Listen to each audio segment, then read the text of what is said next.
बोलो क्या होमवर्क था? टू। मना किया है सब लोग ना।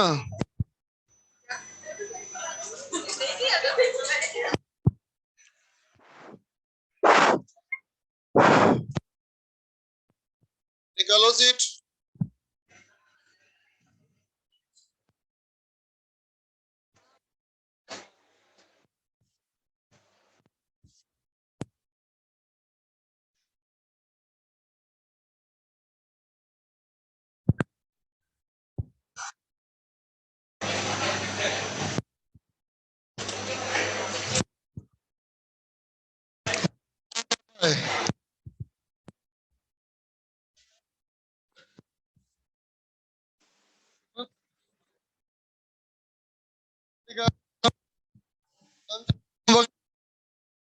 आयुष लिख रहा है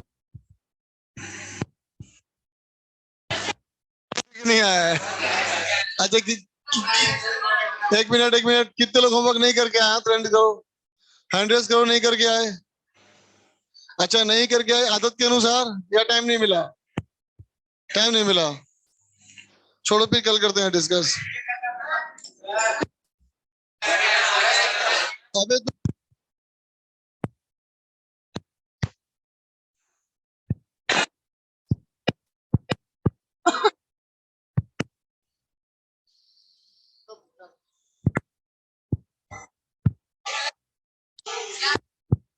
मेरा भी एग्जाम है कल मैथ्स का।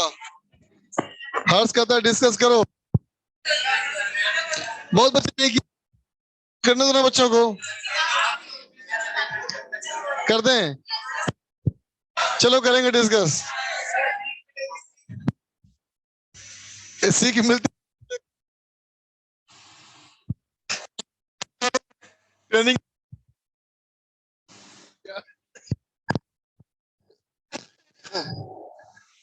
निकालो, चलो करेंगे डिस्कस।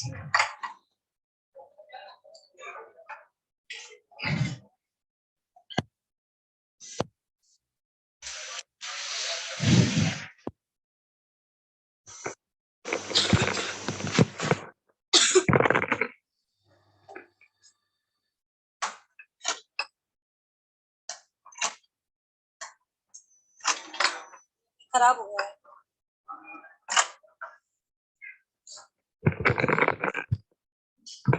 चलो, क्या होमवर्क दिया था?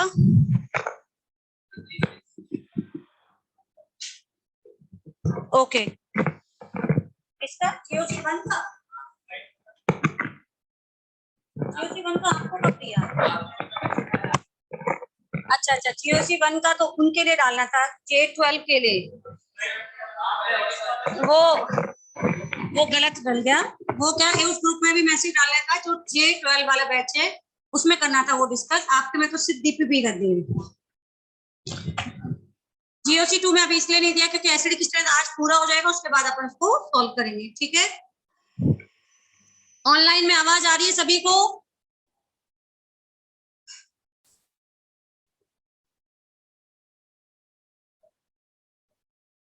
नहीं, ऑन है, आवाज आ रही है ना? जा रही है यहाँ से आवाज? वो तो क्लास के लिए होगा, यहाँ से वहां पे वैसे जा रही है उस वाले से आवाज। चलो बेटा, लास्ट क्लास में मैंने आपको एसिडिक स्ट्रेंथ में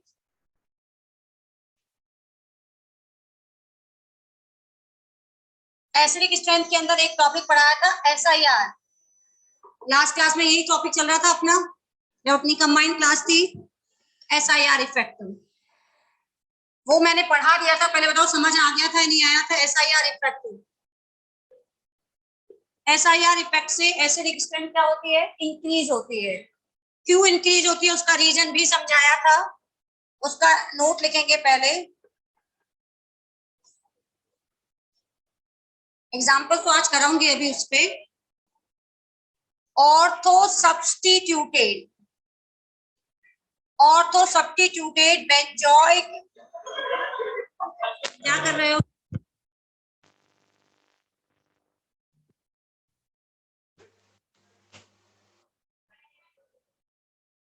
भाई तूने क्या कर दिया, ऑनलाइन की क्लास गई, चलो अब आ गई, बैठ जाओ। वो बटन बंद हो गया ना वहां से इसका। अब हो गया, प्रॉब्लम क्या है बताओ? फैन चलाना है, एसी चल रहा है, तो वो यहाँ से थोड़ा, एसी तो बाहर से बंद होगा। एसी तो बेटा बाहर से बंद होता है, आप ये बोलते तो सही प्रॉब्लम को। कोई बात नहीं, अभी बंद करना है, बाहर से बंद करवाएं, उसके बाद पूरा ध्यान पढ़ाई पे रखोगे, फिर पढ़ाई पे रखोगे ना पूरा ध्यान। चलो, ortho substituted benzoic acid always stronger acid, always stronger acid than normal benzoic acid.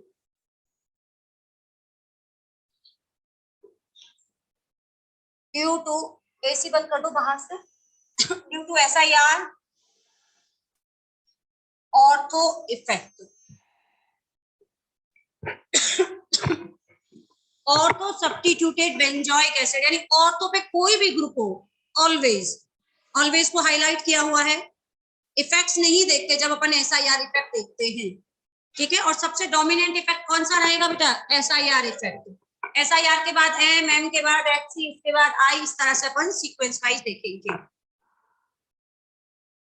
During SIR effect ignore another electronic effect. और SIR इफेक्ट की स्ट्रेंथ किस पे डिपेंड करती है? Strength of SIR effect proportional to bulkiness of group।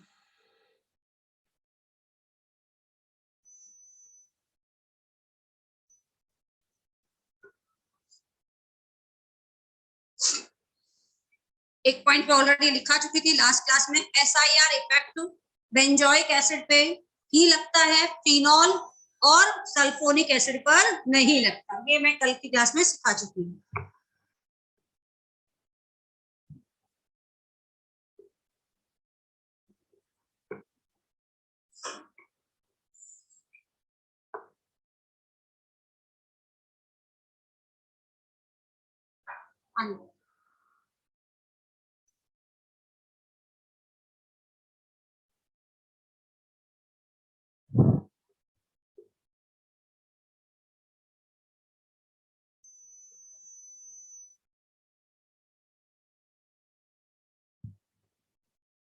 जैसे अपन example देखेंगे, compare के of following.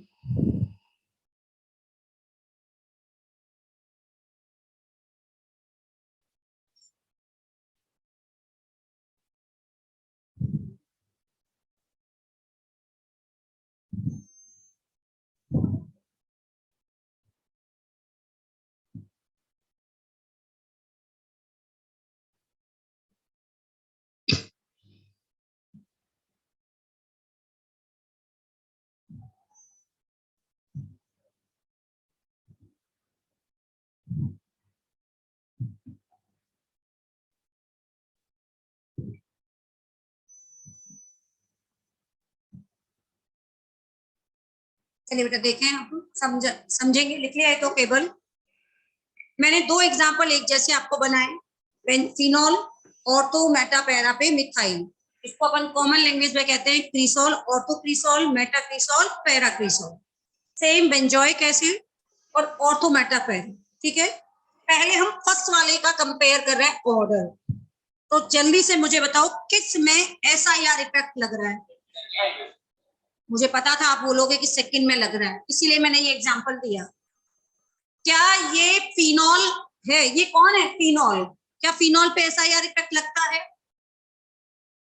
Phenol पे नोट्स में लिखवा रखा है बेटा, लाइन वापस एग्जांपल इसीलिए दिया है। इनमें से यदि मैं पूछूं बताओ किस पे SIR इफेक्ट लग रहा है, तो हम कहेंगे किसी पे SIR नहीं है। स्पेशली मेटा पैरा पे तो कभी होता ही नहीं है, केवल हम किस पे देखते हैं? ऑर्थो पे। तो क्या ऑर्थो वाले में SIR इफेक्ट है? नहीं। अब SIR के बाद हमेशा एसिडिक स्ट्रेंथ को देखने का तरीका क्या होता है, पहले SIR किसमें लग रहा है, SIR नहीं है तो दूसरे नंबर पे कौन देखना है, मीजोमेरिक। बताओ किसमें मीजोमेरिक इफेक्ट लग रहा है, फिनॉल है, फिनॉल तो सेम है CH3, और CH3 में कंजुगेशन के लिए ना तो लोन पेयर है ना पाई बॉन्ड है, किसी में मीजोमेरिक इफेक्ट नहीं है, तो तीसरा इफेक्ट कौन सा बचा, HC। ऑर्थो पे लगेगा, पैरा पे लगेगा, लेकिन याद करो ये पॉइंट अभी लिखा दूंगी, फिनॉल हो चाहे बेंजोइक एसिड हो या बेंजीन का कोई भी डेरिवेटिव हो, बेंजीन पे कोई भी एसिडिक फंक्शनल ग्रुप लगा हो उसके रिस्पेक्ट में ऑर्थो पे जो ग्रुप होता है, पैरा पे जो ग्रुप होता है, वो एसिडिक स्ट्रेंथ के लिए, बेसिक स्ट्रेंथ के लिए, टॉटोमेरिन के लिए, स्टेबिलिटी के लिए, किसी भी फैक्टर के लिए ऑर्थो पे और पैरा पे present group M effect HCI तीनों लगा सकता है, लेकिन वही ग्रुप मेटा पे हो केवल कौन सा इफेक्ट लगाता है, आई। ये सेम स्टेटमेंट कैटायन में भी था, एनाइन में, फ्री रेडिकल में, आपके बेस में भी था, एसिड में भी वही लाइन है। ये कौन सा इफेक्ट लगा रहा होगा, आई। जैसे ही आपने इफेक्ट लिखे अब आपके पास एक कंक्लूजन तो आ गया, इनमें सबसे बुरा एसिड कौन सा है, अच्छा सबसे अच्छा एसिड कौन सा, बुरे को छोड़ो, सबसे अच्छा एसिड कौन सा है, इसमें प्लस है, इसमें प्लस है, इसमें प्लस है, plus I plus M plus HC acidic strength को बढ़ाते हैं या कम करते हैं, कम करते हैं। इनमें डिक्रीज हो रहा है, डिक्रीज हो रहा है, डिक्रीज हो रहा है, इसका मतलब इसमें no increment no decrement. Out of this four which one is strongest acid, first, आया समझ में। HC इफेक्ट आई इफेक्ट से क्या होता है, स्ट्रॉन्ग, तो बढ़ाएगा तो भी ज्यादा बढ़ाएगा, तो डिक्रीज भी करेगा तो भी तो ज्यादा डिक्रीज करेगा। अब इन तीनों में सबसे स्ट्रॉन्ग एसिड कौन हुआ, थर्ड। अब आते हैं अपन फर्स्ट और थर्ड में। बेटा क्या HC इफेक्ट डिस्टेंस पे डिपेंड करता है, नहीं। एम इफेक्ट और HC इफेक्ट डिस्टेंस पे डिपेंड नहीं करते, ये जितना ऑर्थो पे लगेगा उतना ही किस पे लगेगा, पैरा पे। ये तो मैंने ब्रैकेट में बना दिया इक्वल का साइन, दोनों इक्वल, एम लगा नहीं रहा, HC लगा रहा है, वो भी इक्वल है, तो बताओ कौन सा इफेक्ट बचा, आई। आई इफेक्ट, पहले आई नहीं लिया, आई अब लेंगे, प्लस आई, इसके बेटा नजदीक है, इससे वाले से दूर है, इसमें प्लस आई कैसा लग रहा है, वीक, इसमें प्लस आई उसके कंपैरिजन में स्ट्रॉन्ग, क्यों, क्योंकि वो जो फंक्शनल ग्रुप जिसकी हम एसिडिक स्ट्रेंथ कंपेयर कर रहे हैं, जिसको हम स्ट्रेंथ कंपेयर कर रहे हैं उसके क्लोज है। तो अब आप बताइए प्लस आई स्ट्रॉन्ग होने से इसकी एसिडिक स्ट्रेंथ कम हो गई, वापस से अच्छे से समझे। सबसे पहले तो मैंने ये फिनॉल बना के दिया, फिनॉल के किसी भी डेरिवेटिव में ऑर्थो इफेक्ट नहीं लगी, ठीक है, फिनॉल पे नहीं लगता, बेंजोइक एसिड में लगता है, इसमें COOH होना चाहिए, किसी में SIR नहीं है, CH3 एम इफेक्ट भी नहीं लगाता, एम के बाद कौन सा बचा, HC, वो भी कहाँ लगता है, ऑर्थो और पैरा पे, जितना ऑर्थो पे लगेगा उतना ही पैरा पे, मेटा पे केवल कौन सा लग रहा है, आई। प्लस आई थोड़ी सी बेसिक एसिडिक स्ट्रेंथ को कम करता है, प्लस HC ज्यादा डिक्रीज करता है। इसके बेसिस पे ऑर्डर एक बार समझो, पहले खुद समझ के लिखो, फिर नेक्स्ट का आप निकालिएगा।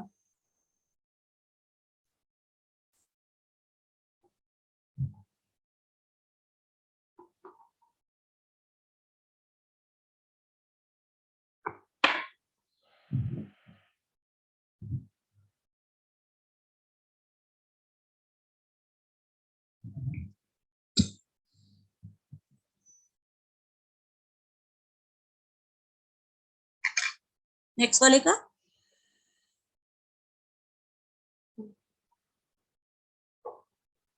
2134 करेक्ट ऑर्डर है।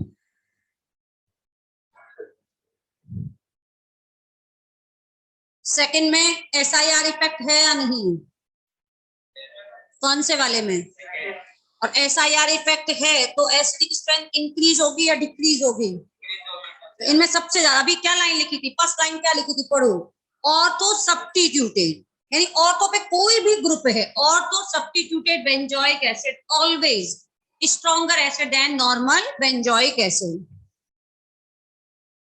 इसमें सबसे स्ट्रॉन्ग एसिड तो हो गया 2,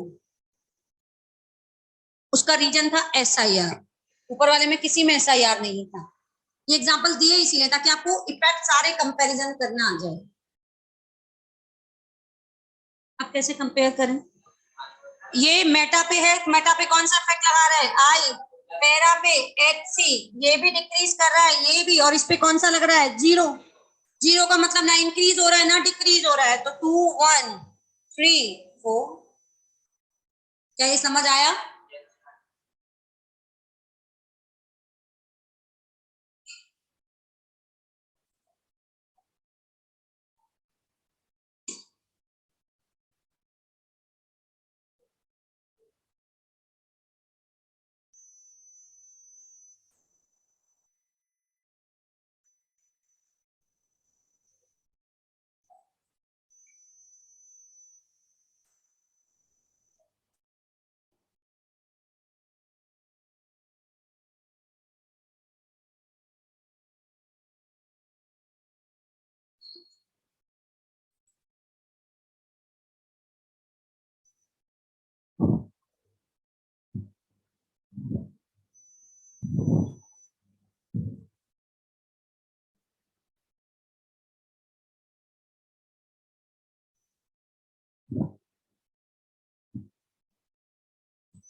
ओके, आपके सामने 5 क्वेश्चंस लिखे हुए हैं, पहले आराम से लिख लो।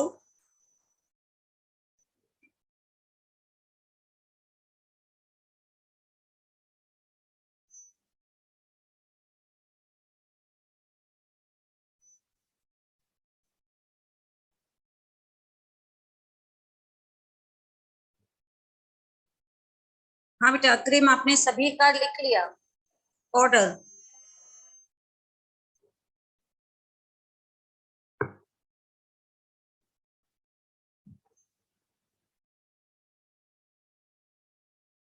सेकंड वाले का गलत है, अग्रिम सेकंड का गलत है, फर्स्ट और सेकंड।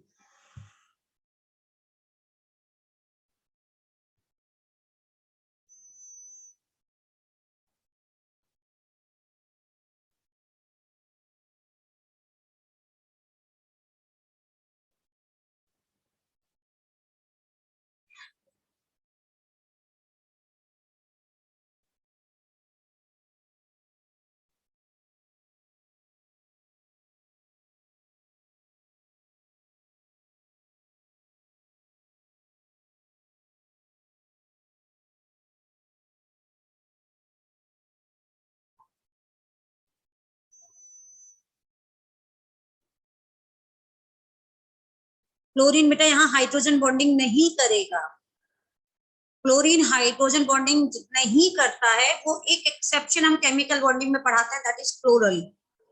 अदरवाइज याद रखना बेटा, क्लोरीन हाइड्रोजन बॉन्डिंग नहीं देखनी है। लास्ट वाले में सेकंड की एसिडिक स्ट्रेंथ ज्यादा है, ठीक है।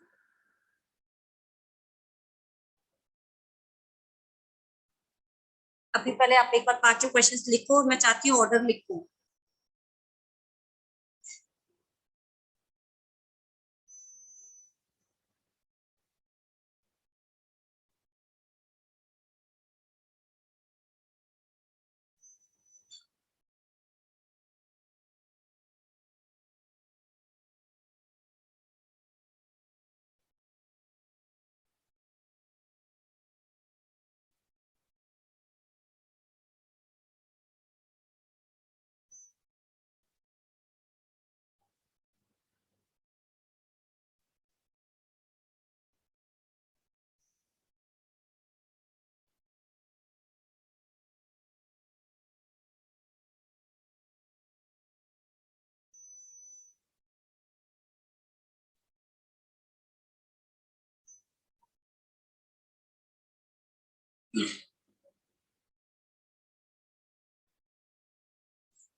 करें डिस्कस।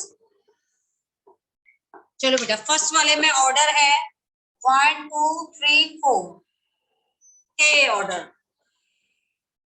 अब ये बताओ, ये 1 2 3 4 कैसे लिख दिया? हेलोजन का कौन सा इफेक्ट डोमिनेटिंग होता है? Minus I. और हमेशा मैं ये बता रही हूँ, सभी ग्रुप का डोमिनेटिंग, किसी में SIR तो लगेगा नहीं। फिनॉल पे है, फिनॉल में किसी में भी SIR इफेक्ट है या नहीं? SIR है नहीं। फिर SIR के बाद आता है मीजोमेरिक इफेक्ट। क्यों? क्योंकि सभी ग्रुप में मीजोमेरिक इफेक्ट उसके आई और HC से क्या होता है? डोमिनेटिंग। लेकिन हेलोजन में एक्सेप्शन होता है। हेलोजन का कौन सा इफेक्ट डोमिनेटिंग होता है? आई। और हमेशा जिस भी ग्रुप से आप कंपेयर करें उसका बेस्ट पार्ट लिखो। बेस्ट पार्ट इसका माइनस आई है। अब इसका जब ऑर्थो पे माइनस आई लग रहा है तो कब जगह माइनस आई लगेगा? और आई इफेक्ट इस पे डिपेंड करता है, डिस्टेंस पे। जिसकी आपको एसिडिक स्ट्रेंथ पढ़नी है उसके जस्ट बगल में थोड़ा दूर हो गया और दूर हो गया, इनके बीच के ये जो डिस्टेंस है, ये डिस्टेंस बढ़ती जा रही है, तो माइनस आई कैसा होता जा रहा है? डी। आया समझ में? 1 2 3 4 ऑर्थो मेटापेरा और normal phenol because of only minus I. किसी में SIR नहीं है, SIR नहीं देख पाया मैंने। अब आप बताओ सेकंड वाले क्वेश्चन में, इसमें भी SIR इफेक्ट है। ठीक है, एक तो SIR है साथ में, और इन दोनों में माइनस आई। कोई स्ट्रॉन्ग और इसके कंपैरिजन में वीक, और ये जीरो। क्या इसका अभी ऑर्डर सेम है या नहीं? ऑर्डर दोनों का सेम है। बाकियों में माइनस आई देखा, लेकिन फर्स्ट में हमने क्या देखा? SIR। यहाँ देखो SIR को मैंने क्या किया हुआ है? क्रॉस किया हुआ है। आ रहा है समझ में?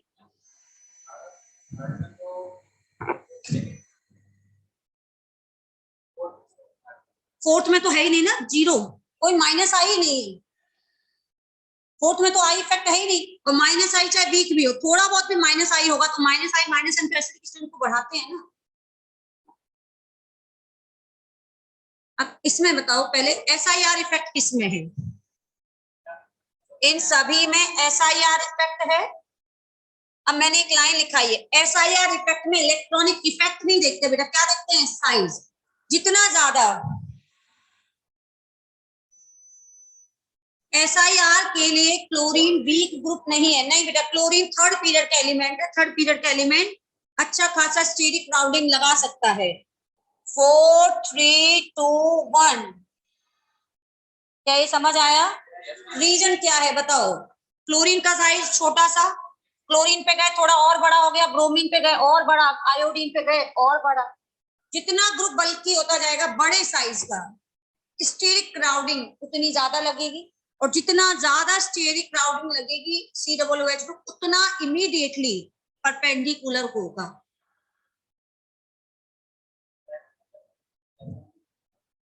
जब SIR इफेक्ट लगता है तो प्लस एम नहीं देखते। रीजन क्योंकि जब वो ग्रुप है वो बेंजीन के परपेंडिकुलर हो गया, और ये जो FCl BRI है वो अभी भी बेंजीन नहीं है, ऐसे हॉरिजॉन्टल। तो दोनों ग्रुप एक दूसरे के परपेंडिकुलर ग्रुप्स में कभी मीजोमेरिक इफेक्ट नहीं लगता। इलेक्ट्रॉन डिलोकेलाइजेशन के लिए, मीजोमेरिक के लिए वो ऑर्बिटल एक ही प्लेन में होने चाहिए। अब ये बहुत अच्छा क्वेश्चन, इनमें बताओ SIR किस में लग रहा है? यही, इसीलिए मैंने इसमें बेंजीन नहीं बनाया कि आप जब आप सर्कल बना लो। हर 6 मेंबर रिंग बेंजीन नहीं होती है, ये साइक्लोहेक्सेन मैंने खुद से बना के दिया। इनमें किसी में SIR नहीं है क्योंकि ये बेंजीन ही नहीं है। ये तो स्टार्टिंग से ही कोई कॉन्जुगेशन में ही नहीं है, तो SIR नहीं है। SIR केवल किस पे लगाना है? Benzoic acid. अब यहाँ पे SIR तो है नहीं, इसका माइनस आई माइनस आई माइनस आई माइनस आई। किसका माइनस आई स्ट्रॉन्ग होता है? फ्लोरीन। बेटा सिर्फ इसीलिए मैं ऐसे एग्जांपल बना रही ताकि इफेक्ट SIR आपके माइंड में फिट हो पहले तो। एग्जांपल तो अभी बहुत सारे कराऊंगी, डिफरेंट ग्रुप्स भी लगाऊंगी।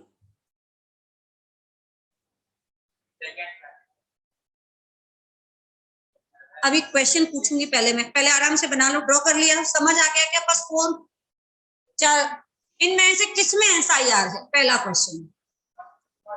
Option 1 only first, option 2 only second, option 3 both, option D none of these.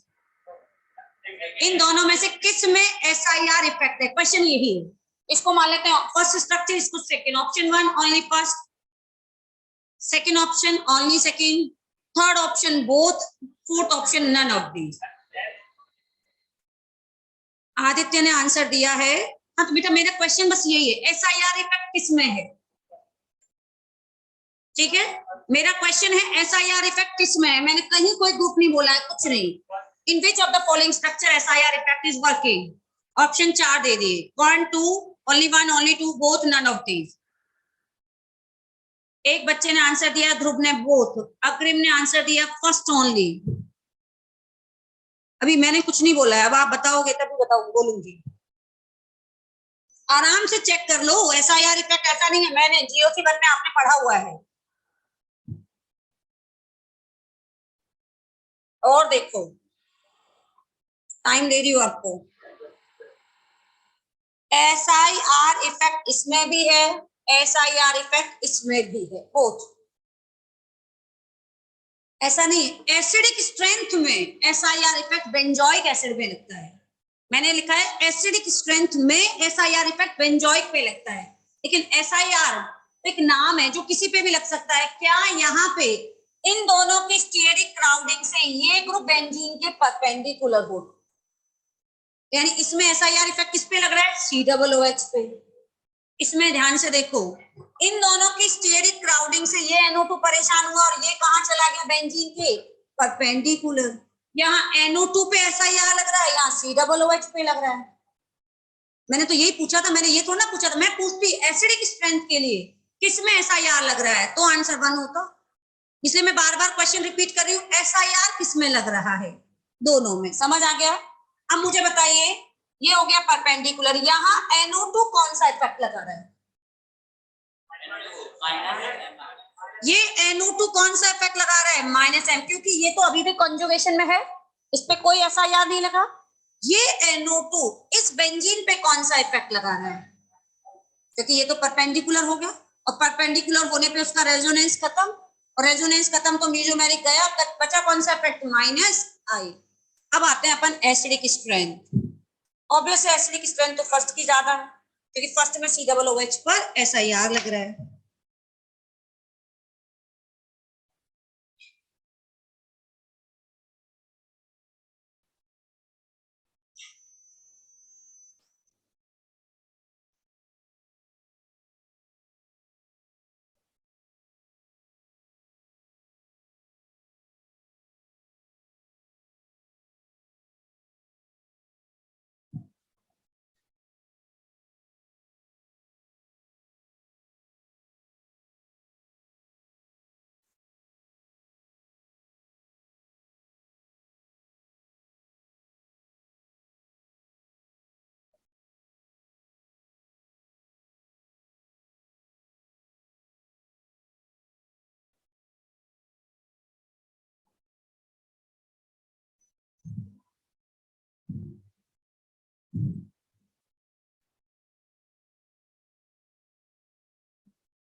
नहीं बेटा, कैंसिल आउट होने का यहाँ पे ऐसे नहीं है ना बेटा, समझ आ गया आदित्य आपको?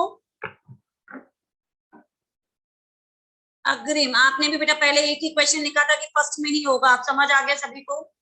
चलो जल्दी जल्दी लिखते चलो।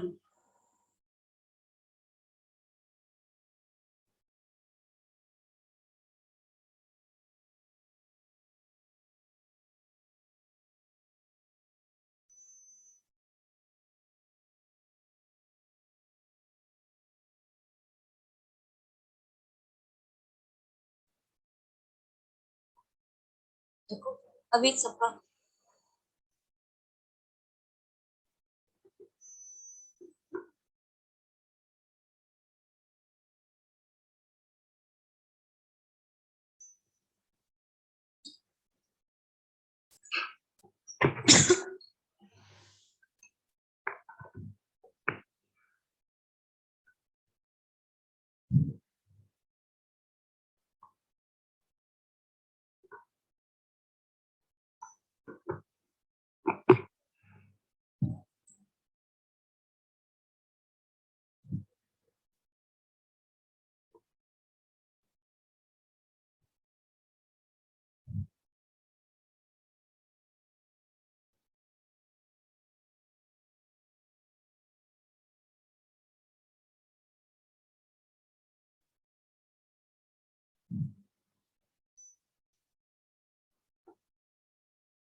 अभी तो बहुत सारे एग्जांपल्स कराने वाली हूँ, इसलिए थोड़ा जल्दी करें। फर्स्ट वाले इसमें क्या ये किया, पहले बताओ बेटा, इसमें SIR इफेक्ट है क्या? इसमें भी SIR है और इसमें 2 एरो बना देती हूँ। 2 एरो का मतलब 2 SIR है। क्या इसमें SIR है? इसमें SIR नहीं। ये तो कंफर्म है। सबसे बुरा एसिड कौन है? 4। और सबसे अच्छा एसिड कौन है? सेकेंड। बस इतना ही आपको ऐसे सीख जाओगे तो मोस्ट लीस्ट अपने आप आ गया। अब बच्चा आपके पास ऑर्डर के लिए फर्स्ट और थर्ड। तो फर्स्ट और थर्ड में SIR, जो SIR लगा रहा है वो ग्रुप भी सेम है, एक SIR है। फिर कैसे कंपेयर करें? इसके अलावा इसमें एक्स्ट्रा इफेक्ट कौन सा है? 0। इसके अलावा ये CH3 कौन सा इफेक्ट लगा रहा है? HC। और प्लस HC इफेक्ट एसिड की स्ट्रेंथ को क्या करता है? डिक्रीज। ऑर्डर आ गया 2 1 3 4।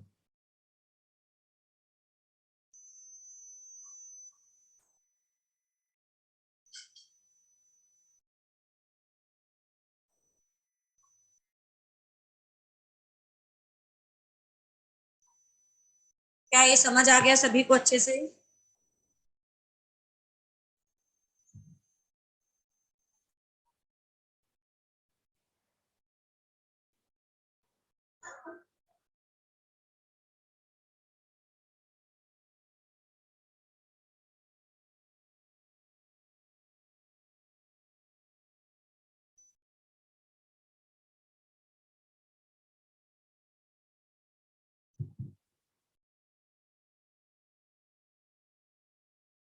ओके, सेकेंड देखो बेटा, सेकेंड क्वेश्चन बहुत अच्छा है। इसमें प्रोटॉन डोनर ग्रुप कौन है? एसिड। इसमें भी प्रोटॉन डोनर ग्रुप एसिड। इसमें प्रोटॉन डोनर ग्रुप एसिड। इसमें मुझे बताओ प्रोटॉन डोनर ग्रुप कौन है? SO3 है। और मैंने आपको बताया सबसे पहला step number 2, identify acidic functional group. Carboxylic group भी है, OH भी और SO3H भी दे रखा है, तो ऑब्वियस है हमेशा प्रोटॉन SO3H देगा। कोई एक्सेप्शन नहीं है। Sulphonic acid always stronger acid than carboxylic. यहाँ पे ये तो जैसे ही आपने ये लिखा हमें समझ आ गया कि ए में सबसे स्ट्रॉन्ग एसिड तो 4 है। ठीक है, बाकी सब में प्रोटॉन देने वाला कार्बोक्सिलिक ग्रुप है। ये कौन सा इफेक्ट लगा रहा है? -I -N -M और ये +N। जो पैरा पे बचे हुए ग्रुप है उनका इफेक्ट लिखना है। अब आपके पास 2 -M के ग्रुप है, किसका -M स्ट्रॉन्ग होता है? NO2। सबसे स्ट्रॉन्ग एसिड फिर कौन हो गया? 2। 2 के बाद 3, फिर 1 और सबसे बुरा 5।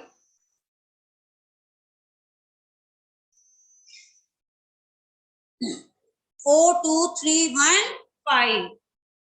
अग्री बेटा, देखो आपने कहाँ गलती की है? ये 5।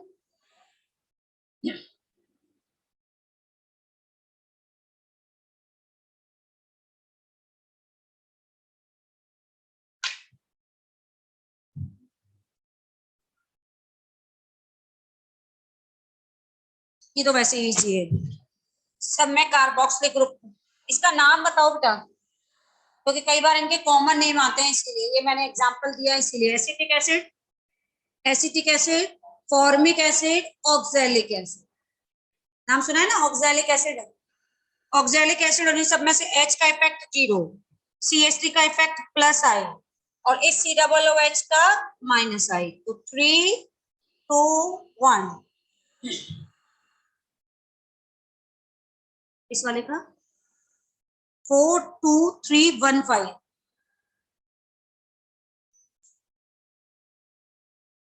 क्या नहीं समझ आया? आ गया समझ में? Acetic acid, benzoic acid, oxalic acid का समझ आ गया क्या?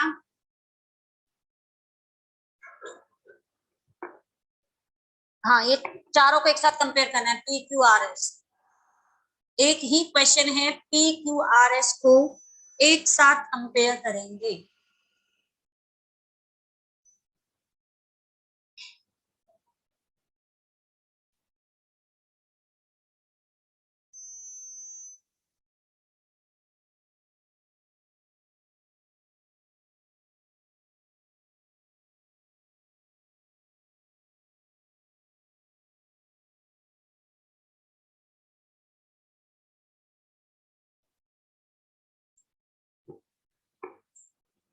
देखते हैं।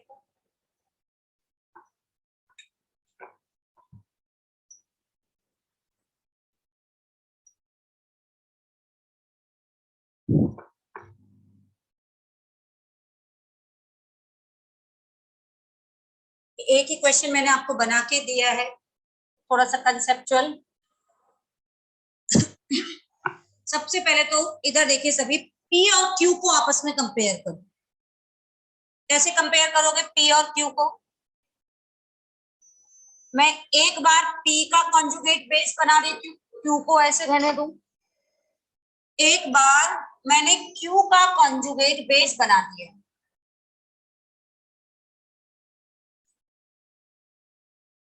क्योंकि ओवरऑल एसिडिक स्ट्रेंथ क्या है ये माइंड में बिठाओ। एसिडिक स्ट्रेंथ है कॉन्जुगेट बेस की स्टेबिलिटी के प्रोपोर्शनल। एसिड का फ्यूचर क्या होता है? एसिड फ्यूचर में प्रोटॉन देने के बाद क्या बनना चाहता है? Conjugate base.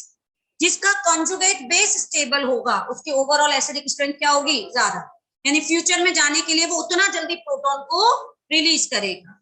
फ्यूचर अनस्टेबल है तो वो प्रोटॉन रिलीज करने में टाइम लेगा। और हम कंपेयर क्या कर रहे हैं? व्हाट इज के? के है rate constant for the dissociation of hydrogen. यही पढ़ रहे हैं हम। अब आप देखिए यहाँ जो कॉन्जुगेट बेस बना है ये P, ये इसके साथ कॉन्जुगेट करेगा, ये इसके साथ और ये इसके साथ। वो दो पाई बॉन्ड के साथ डिलोकेलाइज होगा। जब नेगेटिव चार्ज Q पे आएगा तो वो केवल एक ही तो पाई बॉन्ड के साथ डिलोकेलाइज होगा। ये पाई बॉन्ड ऐसे इधर कहाँ शिफ्ट हो सकते हैं? क्या ये इधर की तरफ डिलोकेलाइज कर पाएगा? क्योंकि नेगेटिव चार्ज जब इधर जा रहा है तो यही पाई बॉन्ड आगे जाएगा, आगे कोई पाई बॉन्ड है ही नहीं। इसमें negative charge delocalise with 2 pi bond, negative charge delocalise with 1 pi bond. तो बताओ P में और Q में कौन ज्यादा है एसिडिक स्ट्रेंथ? P। सेम ऐसे ही जल्दी से R और S में देखो। R और S में मैंने ऐसे ही बनाया, R में और S में भी किसका ज्यादा है? R का। ये तो कंक्लूजन ऐसे निकला, लेकिन हमें कंपेयर करना है चारों को, ऑर्डर निकालना है चारों की एसिडिक स्ट्रेंथ का।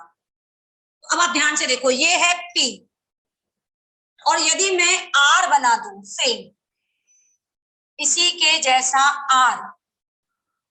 R से ही समझ आ जाएगा यहाँ पे भी ये इन कॉन्जुगेशन है। 2 पाई बॉन्ड के साथ ये भी डिलोकेलाइज हो रहा है, ये भी 2 पाई बॉन्ड के साथ डिलोकेलाइज हो रहा है। इसका जो पड़ोसी है O, उसके पास लोन पेयर है, वो लोन पेयर दे के इस कॉन्जुगेशन में इंटरफेरेंस करेगा? बोलेगा। इसने यदि अपना लोन पेयर दे दिया तो क्या ये पाई बॉन्ड डिलोकेलाइज होगा? तो पाई बॉन्ड एक साथ डिलोकेलाइज हो सकते हैं? नहीं। इसका लोन पेयर यदि सपोज डिलोकेलाइज हो गया तो उस टाइम पे इसको रुकना पड़ेगा, और यदि ये दे रहा है तो इसको रुकना पड़ेगा। एक तरह से इसमें क्या हो रहा है? Cross conjugation. ये इधर भी डिलोकेलाइज हो सकता है और इधर भी, जबकि यहाँ वाले में केवल फिक्स है ये इधर ही डिलोकेलाइज होगा। ये कौन सा कॉन्जुगेशन है? लीनियर। बताओ कौन सा कॉन्जुगेट बेस ज्यादा स्टेबल है, P या R? P में बेटा क्रॉस है, R में, P वाले में क्रॉस है, R वाले में लीनियर है। और वैसे देखा जाए तो ये कौन सा फंक्शनल ग्रुप है? एस्टर। ये कौन सा फंक्शनल ग्रुप है? कीटोन। कीटोन का -m effect, electron withdrawing power ester से क्या होती है? ज्यादा। जिस भी फैक्टर से आपको याद आ जाए। ओवरऑल एसिडिक स्ट्रेंथ किसकी ज्यादा आई? R के बाद किसकी आई? P। R के बाद P। अब अपन को पता है कि ये जो Q है इसके साथ तो ये कॉन्जुगेट ही नहीं कर रहा, और जब कॉन्जुगेट नहीं करता है तो वो फंक्शनल ग्रुप कौन सा इफेक्ट लगाता है? -I। यहाँ एस्टर -I लगा रहा है Q पे, यहाँ कीटोन -I लगा रहा है S पे। बताओ किसका -I ज्यादा होता है, एस्टर का या कीटोन का? ये फंक्शनल ग्रुप है कीटोन, ये कीटोन इसके साथ तो कॉन्जुगेट कर ही नहीं रहा, और जब कॉन्जुगेट नहीं करता है तो वो फंक्शनल ग्रुप कौन सा इफेक्ट लगाता है? I। ये कीटोन इस पे लगा रहा है -I जो कि स्ट्रॉन्ग है, ये एस्टर इस पे लगा रहा है -I, उसके कंपैरिजन में ये वीक है।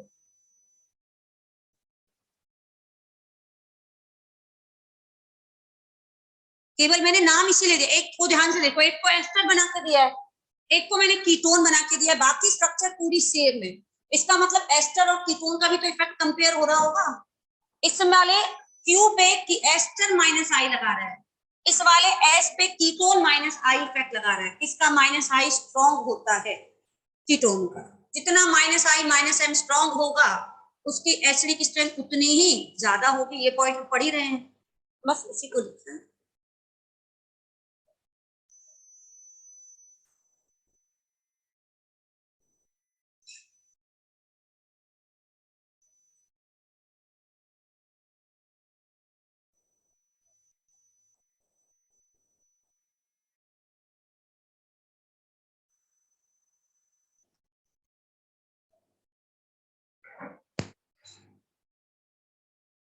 नेक्स्ट वाले एग्जांपल में फर्स्ट ज्यादा है, क्यों?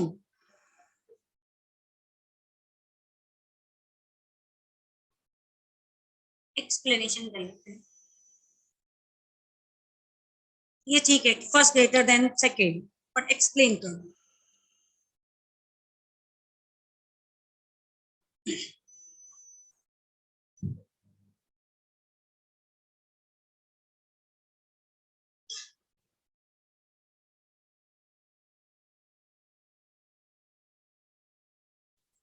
देखो बेटा, इसमें कॉन्जुगेट बेस जो बनेगा उसको पीएच का भी कॉन्जुगेशन मिलेगा, पाई बॉन्ड का भी मिलेगा, मोर डिलोकेलाइजेशन। इसका कॉन्जुगेशन केवल इसी का मिलेगा, यहाँ पीएच उसको कॉन्जुगेशन देगा ही नहीं। और हम ओवरऑल पढ़ते हैं जितना ज्यादा कॉन्जुगेशन हो तो उतना ज्यादा क्या होता है, स्टेबल। इसमें मोर कॉन्जुगेशन है क्योंकि ये भी कॉन्जुगेट करेगा, ये भी मोर कॉन्जुगेशन, यहाँ पे लेस कॉन्जुगेशन। और पीएच बेंजीन डायरेक्ट जुड़ा हुआ है। बेंजीन का हर कार्बन कौन सा हाइब्रिडाइज होता है, sp2, और sp2 कार्बन कौन सा इफेक्ट लगाते हैं, माइनस आई।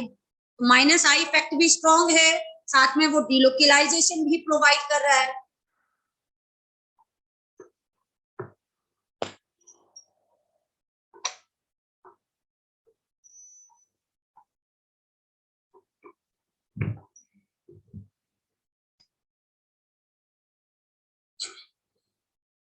चलो पहले थोड़े से इजी एग्जांपल भी देते हैं।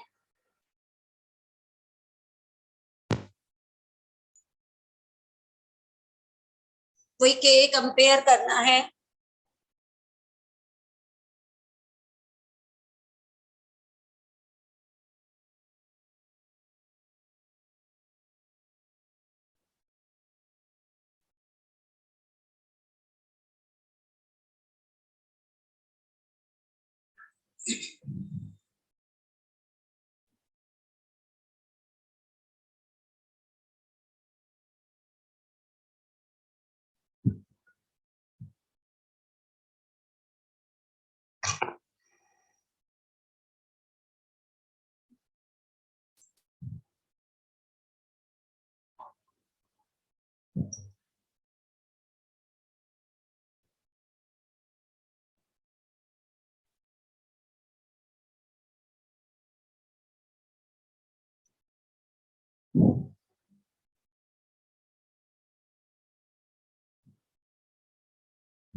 ऑनलाइन में बेटा एक दो बच्चे ही आंसर देते हैं, आदित्य, अग्रिम, बाकी सभी बच्चे भी लिखा करो।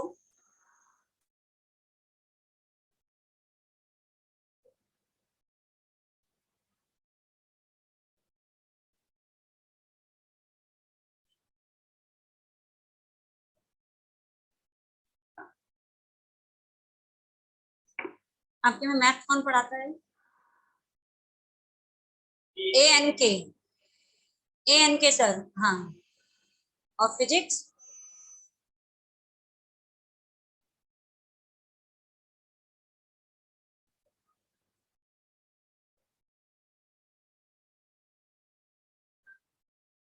फिजिकल,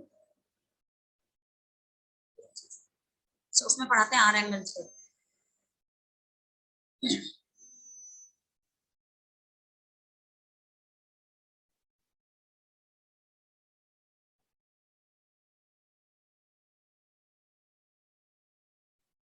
अग्रिम ने फर्स्ट का आंसर दे दिया, सेकंड का दे दिया, थर्ड का भी दे दिया। बेटा लिख भी रहे हो, बड़ा जल्दी आंसर दे देते हो पहले। मुझे लगता है पहले आंसर दे देते हो उसके बाद लिखते हो।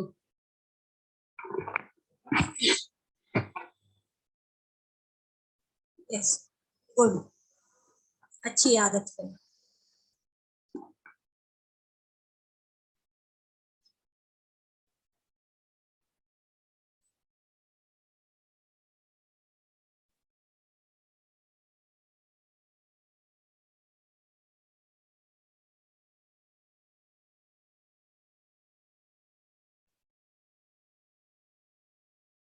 ये NO2 है, OH और प्रोपाइन।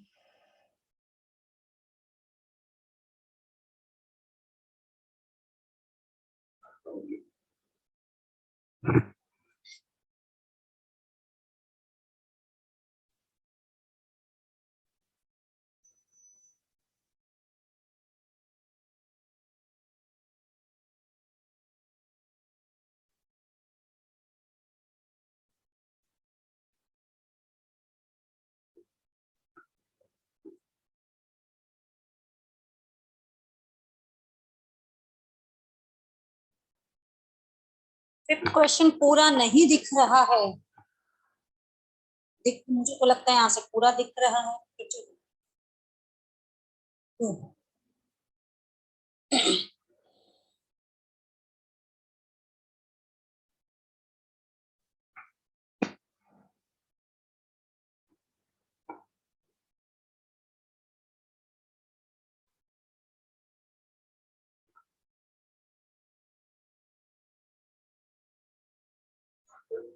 किया सॉल्व? चलो फर्स्ट वाले में बताओ। फर्स्ट वाले का ऑर्डर 4 3 2 1 रीजन, इसमें 3 3 माइनस आई, इसमें कितने माइनस आई है? 2, इसमें कितना है? 1, और इसमें तो माइनस आई है ही नहीं, केवल कौन सा इफेक्ट है? प्लस आई। बिल्कुल सिंपल सा, ठीक है, समझ आ गया ऐसे। नेक्स्ट वाले में सबसे पहले प्रोटॉन डोनर ग्रुप देख लिया करो। सब में दिख रहा था ऊपर COOH है, यहाँ पे जैसे आपको लगे एक OH SO3H कुछ ऐसा ग्रुप है। Step number 2, first of all identify proton donor functional group. यहाँ पे एसिडिक फंक्शनल ग्रुप ये है जो प्रोटॉन देगा, यहाँ पे एसिडिक फंक्शनल ग्रुप ये है जो प्रोटॉन देगा, यहाँ बेटा एसिडिक फंक्शनल ग्रुप ये है, और ये तो कंफर्म है। सबसे स्ट्रॉन्ग एसिड कौन सा हो गया? थर्ड। क्या ये चीज समझ आए? क्योंकि थर्ड में प्रोटॉन देने वाला ग्रुप ही अलग है। अब आते हैं फर्स्ट में, ये फ्लोरीन जस्ट बगल वाले कार्बन पे बैठ के माइनस आई लगा रहा है, ये माइनस आई लगा रहा है, और ये माइनस आई लगा रहा है। इस बार तो गड़बड़, तीनों ही माइनस आई लगा रहा है। अब आप याद करो फ्लोरीन के कंपैरिजन में NH3 प्लस का माइनस आई बहुत स्ट्रॉन्ग होता है। याद है माइनस आई का order NR3 plus SR2 plus NH3 plus, फिर उसके बाद आता है नाइट्रोसल्फोनिक एसिड, ये सब। तो ये हो गया 4 के 3 के बाद 4। अब बचा 1 और 2 में, 1 में भी फ्लोरीन, सेकंड में भी फ्लोरीन, तो कैसे करें? जिसकी हमें एसिडिक स्ट्रेंथ कंपेयर करनी उसके जस्ट बगल में है, थोड़ा दूर चला गया, इनके बीच की डिस्टेंस। इसमें माइनस आई स्ट्रॉन्ग, इसके कंपैरिजन में यहाँ माइनस आई कैसा हो गया? P, क्योंकि ये आपको बार बार डिस्टेंस वाला पॉइंट समझाया जाता है। आई इफेक्ट डिस्टेंस, जिस भी ग्रुप पे आप उसका स्ट्रेंथ पढ़ रहे हो, उस ग्रुप से ये जितना दूर जाता जाएगा उसका आई स्ट्रेंथ कम होता जाएगा।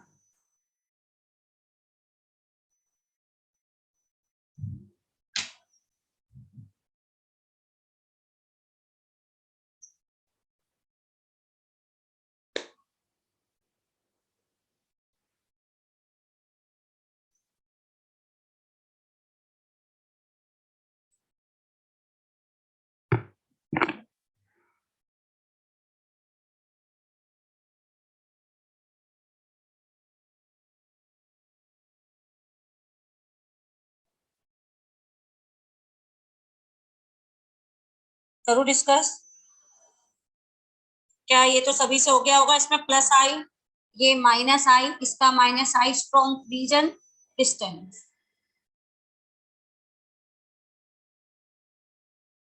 2 3 1, वो ग्रुप ईथर जितना दूर जाएगा उसका स्ट्रेंथ उतना कम होता जा रहा है। FCl Br, फ्लोरीन क्लोरीन, क्यों यहाँ पे साइज नहीं देखा? जब मैं ये क्वेश्चन कराती हूँ तो कई बच्चे ये कहते हैं मैडम साइज आपने लिखा था नीचे जाने पे साइज बढ़ता है। नहीं, मैंने कई बार ये क्वेश्चन कराया, फिर बच्चे कई बार ऐसा मतलब बेवकूफ जैसा क्वेश्चन पूछ लेते हैं कि मैडम साइज बढ़ रहा है, आपने तो लिखा था साइज बढ़ता है तो एसिड की स्ट्रेंथ बढ़ती है, तो आयोडीन ब्रोमीन वाला सबसे स्ट्रॉन्ग एसिड होना चाहिए। लेकिन याद करो वो पॉइंट, क्योंकि मैंने इसीलिए एग्जाम्पल दिया। कई बार कई बच्चे साइज देख लेते हैं। साइज जब देखा जाता है जब प्रोटॉन डोनर एटम डिफरेंट हो। यहां मुझे बताओ प्रोटॉन डोनर ग्रुप कौन है? वो तो सभी में सेम है। अब पड़ोसियों का कभी साइज नहीं देखते, पड़ोसियों का क्या देखा जाता है? इफेक्ट। तो यहाँ पे पड़ोसी का effect minus I minus I minus I, और माइनस आई का ऑर्डर आप सभी को पता है, इसलिए 1 2 3।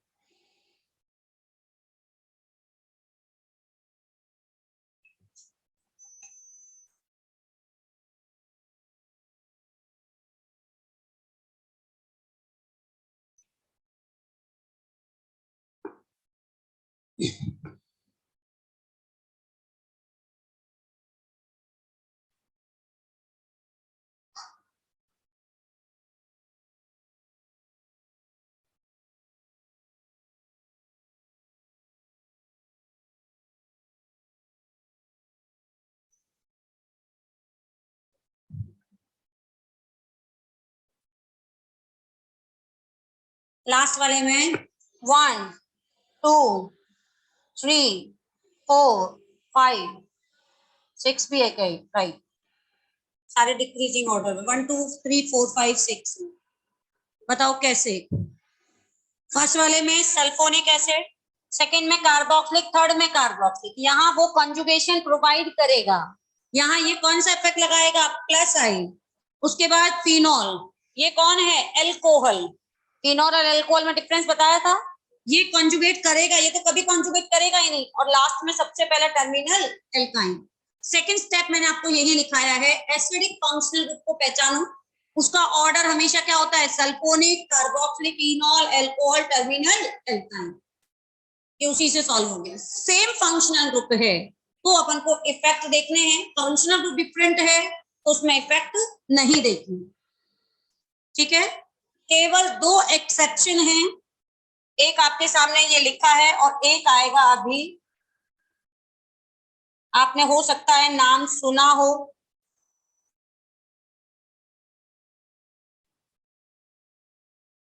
हेडिंग लिखा है मैंने खतरा। खतरा मतलब एक्सेप्शन।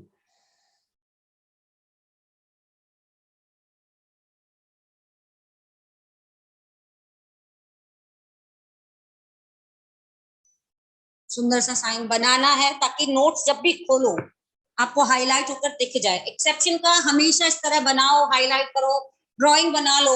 क्योंकि कई बार क्या होता है नॉर्मल नोट में तो कई बार अपन इग्नोर कर देते हैं, पढ़ लेंगे, लेकिन मान लीजिए अचानक से नोटबुक खुल जाए और वो ड्राइंग सी दिख जाती है तो ये लगता है यार ये कुछ इंपॉर्टेंट है, पढ़ लो। और एक्सेप्शन जो होते हैं वो जितनी बार पढ़ोगे उतनी बार से याद होंगे।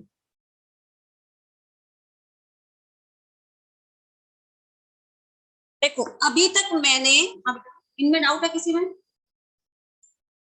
अब मैं एक बार ये मैं समझा दूं पहले। अभी तक मैंने आपको यही पढ़ाया था कि जो एसिडिक फंक्शनल ग्रुप होते हैं, इसलिए ये लास्ट एग्जांपल भी यही करा है। एसिडिक फंक्शनल ग्रुप में मैंने क्या बोला? सबसे स्ट्रॉन्ग एसिड होता है sulphonic acid, carboxylic, इनॉल, alcohol, terminal alkyne. 99% compound में ऑर्डर यही होगा। केवल 2 या मैक्सिमम मान के चलें जो आउट ऑफ सिलेबस है, जो अपन को सिलेबस के बाहर में यदि कोई दे दे, जो अपन को पढ़ने ही नहीं है, अभी हमें सिर्फ सिलेबस के एक्सेप्शन में 2 ही पढ़ने हैं। तो उनमें आप जैसे ये देखा जाए ये कौन सा फंक्शनल ग्रुप है? इनॉल। ये कौन सा फंक्शनल ग्रुप है? Carboxylic acid. तो रूल्स के हिसाब से तो कार्बोक्सिलिक एसिड की एसिडिक स्ट्रेंथ इनॉल से क्या होती है? ज्यादा। लेकिन ये इसी में नहीं, मान लीजिए यहाँ पे मैं फॉर्मिक एसिड भी दे दूं तो ये यहीं पे पहले फॉर्मिक एसिड भी बना देती हूँ। चलिए मैं यहाँ पे फॉर्मिक एसिड भी बना दूं तो भी उससे स्ट्रॉन्ग एसिड है, क्योंकि यहाँ पे इसी के साथ कॉन्जुगेशन हो रहा है। ठीक है, यहाँ इसमें इसके साथ ही कॉन्जुगेशन हो रहा है, 2 इक्वली स्टेबल। यहाँ पर भी आप देखोगे जब ये प्रोटॉन देगा उसकी रेजोनेटिंग स्ट्रक्चर भी क्या बनेगी? Equally stable. इसकी रेजोनेटिंग स्ट्रक्चर भी अपन एसिड को क्यों स्ट्रॉन्ग एसिड मानते हैं इन कंपैरिजन टू इनॉल? बताओ, कोई भी कार्बोक्सिलिक एसिड को हमने इनॉल के कंपैरिजन में स्ट्रॉन्ग एसिड माना। रीजन क्या था कि जब ये प्रोटॉन देता है, जो कॉन्जुगेट बेस बनता है वो दो इक्वली स्टेबल रेजोनेटिंग स्ट्रक्चर बनाएगा। यही बताया था, sulphonic acid 3 equally stable resonating structure बनाएगा, जबकि नॉर्मल इनॉल में ऑक्सीजन से वो डिलोकेलाइज होता है कार्बन पे। लेकिन इसका नाम है स्क्वेरिक एसिड, इसका नाम है स्क्वेरिक एसिड। स्क्वेरिक एसिड में चाहिए निकाले कोई भी निकाले, उसकी रेजोनेटिंग स्ट्रक्चर बननी इक्वली स्टेबल है इसके साथ। दूसरा वाला कीटोन उस पे क्या लगाएगा, बहुत स्ट्रॉन्ग माइनस एम इफेक्ट। तो इसमें पता है इक्वली स्टेबल रेजोनेटिंग स्ट्रक्चर बन रही है, माइनस एम इफेक्ट भी लग रहा है। और यदि दोनों प्रोटॉन निकाल दें तो इसकी बेटा 4 इक्वली स्टेबल रेजोनेटिंग स्ट्रक्चर बनती है। तो इसलिए जो स्क्वेरिक एसिड होता है वो फॉर्मिक एसिड से भी और एसिटिक एसिड से भी क्या होता है, स्ट्रॉन्ग एसिड होता है। ठीक है, जबकि ये देखा जाए तो ये कौन सा ग्रुप है, इनॉल। सेम ऐसे ही ये एक नाम था, इसका मुझे कॉमन नाम बताओ जो मैंने स्ट्रक्चर बना रखी है।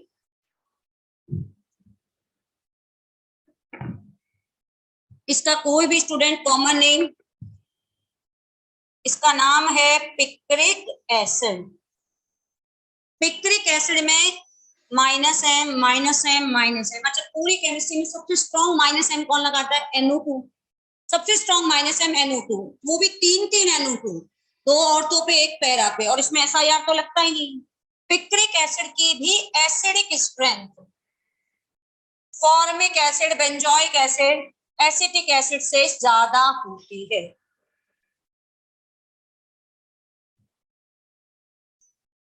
मतलब बेंजोइक एसिड भी यदि हम शामिल करें उससे भी ये स्ट्रॉन्ग एसिड होता है। अगर बेटा अपना आज एसिड एक तरह से खत्म है तो नेक्स्ट क्लास में टोटोमेरिन करा दूंगी। पेपर में GOC1 GOC2 दोनों आएंगे, 6 तारीख को है ना पेपर।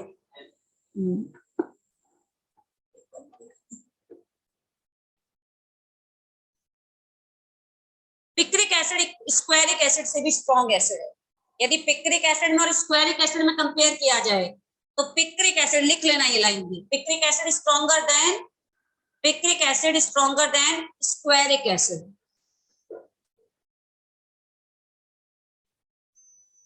नहीं बेटा, यहाँ पे कहीं अभी टोटोमेरिन नहीं है।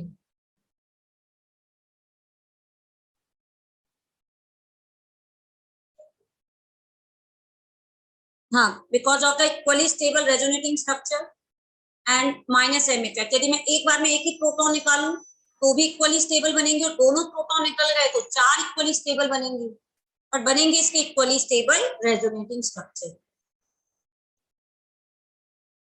along with strong minus I minus N effect also.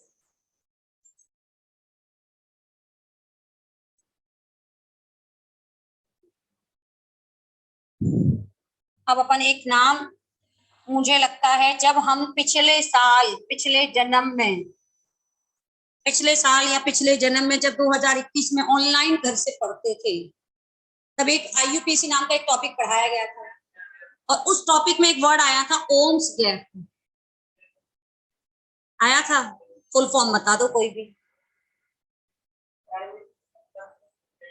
Succinic, glutaric, adipic और पामिक। PAL होता है बट L बोलते नहीं है, साइलेंट रहता है उसमें L, तो पामिक बोलते हैं। PAL MIC स्पेलिंग है, लिख दूंगी। पढ़ा था, नाम सुना था, ये याद आ रहा है, कभी 2021 में पढ़ा था, अब तो अपन 22 में है। ओम्स गैप का भी हम यदि एसिडिक स्ट्रेंथ देखें, ओम्स गैप है क्या, this is a homologous series of dicarboxylic acid. This is a homologous series of dicarboxylic acid. ओ लिख देती हूँ पहले। ओ देखो, के का ऑर्डर तो यही होता है, ये तो हो गया याद करने का तरीका। ओम्स गैप में एसिडिक स्ट्रेंथ ये होगी। अब अपन एक्सप्लेन करते हैं सब क्यों। तो सबसे पहले तो ओ क्या है, ऑक्सैलिक एसिड। ऑक्सैलिक एसिड का स्ट्रक्चर ये है, जो दूसरा कंपाउंड है उसमें बीच में मैंने एक वर्ड यूज किया होमोलोगस। अब याद करो होमोलोगस क्या होते थे, जिसमें फंक्शनल ग्रुप सेम हो, केवल मॉलिक्यूलर फॉर्मूले में सक्सेसिव 1 CH2 यूनिट इंक्रीज होती जाए या डिक्रीज हो। ऑब्वियसली इसमें डिक्रीज तो कर ही नहीं सकते, तो ये CH2 यूनिट जुड़ी, इसका नाम हो गया मेलोनिक एसिड। फिर एक और जुड़ गया, इसका नाम क्या हो गया, सक्सीनिक एसिड। ऐसे फिर एक और जोड़ो, उसका नाम हो जाएगा ग्लूटेरिक एसिड। फिर एक और जोड़ दीजिए, उसका नाम हो जाएगा एडिपिक एसिड। क्योंकि जगह नहीं है, एक और आ जाएगा पामिक एसिड। अब आप बताओ एसिडिक स्ट्रेंथ का ऑर्डर मैंने ये क्यों लिखा है। कंटिन्यूअसली इनमें CH2 यूनिट बढ़ रही है, और वो जो CH2 यूनिट बढ़ रही है वो कार्बन कौन सा हाइब्रिडाइज है, sp3। और sp3 कार्बन बेटा कौन सा इफेक्ट लगाता है, प्लस आई। तो due to increasing plus I effect, यहाँ पे कोई प्लस आई इफेक्ट है क्या, अगर कोई प्लस आई इफेक्ट है नहीं, इसमें कितना प्लस आई है, एक। अब यहाँ कितने कार्बन मिलके प्लस आई इफेक्ट लगा रहे हैं, 2। इसमें कितने कार्बन मिलके, 3। इसमें कितने लगाएंगे, 4। तो कंटिन्यूसली जब हम ओम से ऑक्सैलिक एसिड से मूव कर रहे हैं टुवर्ड्स राइट साइड, पी की साइड, तो बेटा उसमें कंटिन्यूअस प्लस आई इफेक्ट बढ़ता जा रहा है, और प्लस आई इफेक्ट बढ़ता है तो एसिडिक स्ट्रेंथ कम होती है। ये एक सीरीज है, इनमें से किसी को भी रैंडमली वो आपसे कंपेयर करने के लिए पूछ सकता है। ऑक्सैलिक ज्यादा है, मेलोनिक, एडिपिक, किसी का भी। ठीक है, लिखो।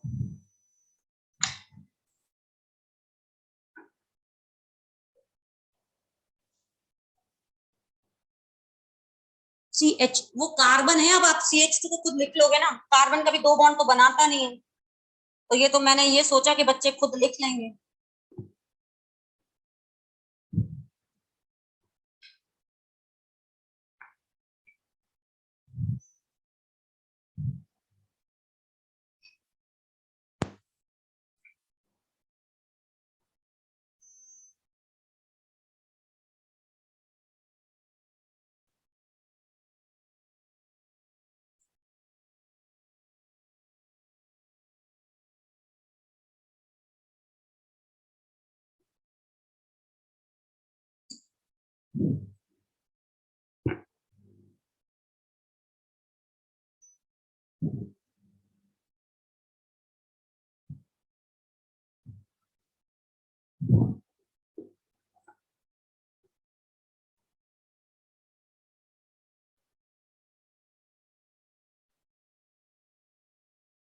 एसिडिक स्ट्रेंथ का लास्ट टॉपिक,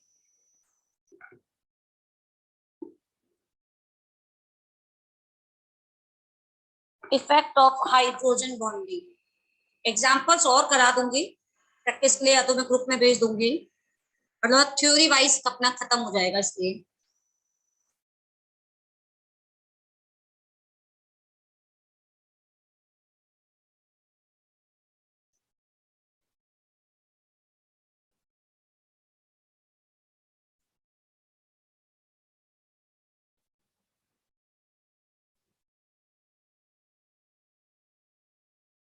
एक CH2 और बना दो, बढ़ा दोगे नेक्स्ट में, कितने हो जाएंगे, उसमें कितने कार्बन है, 6, तो उसमें 7 हो जाएंगे।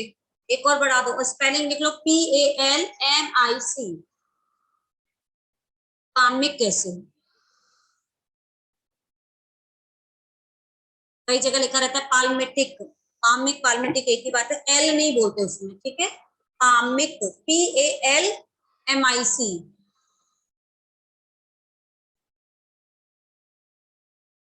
पामिटिक भी लिखा रहता है कई जगह।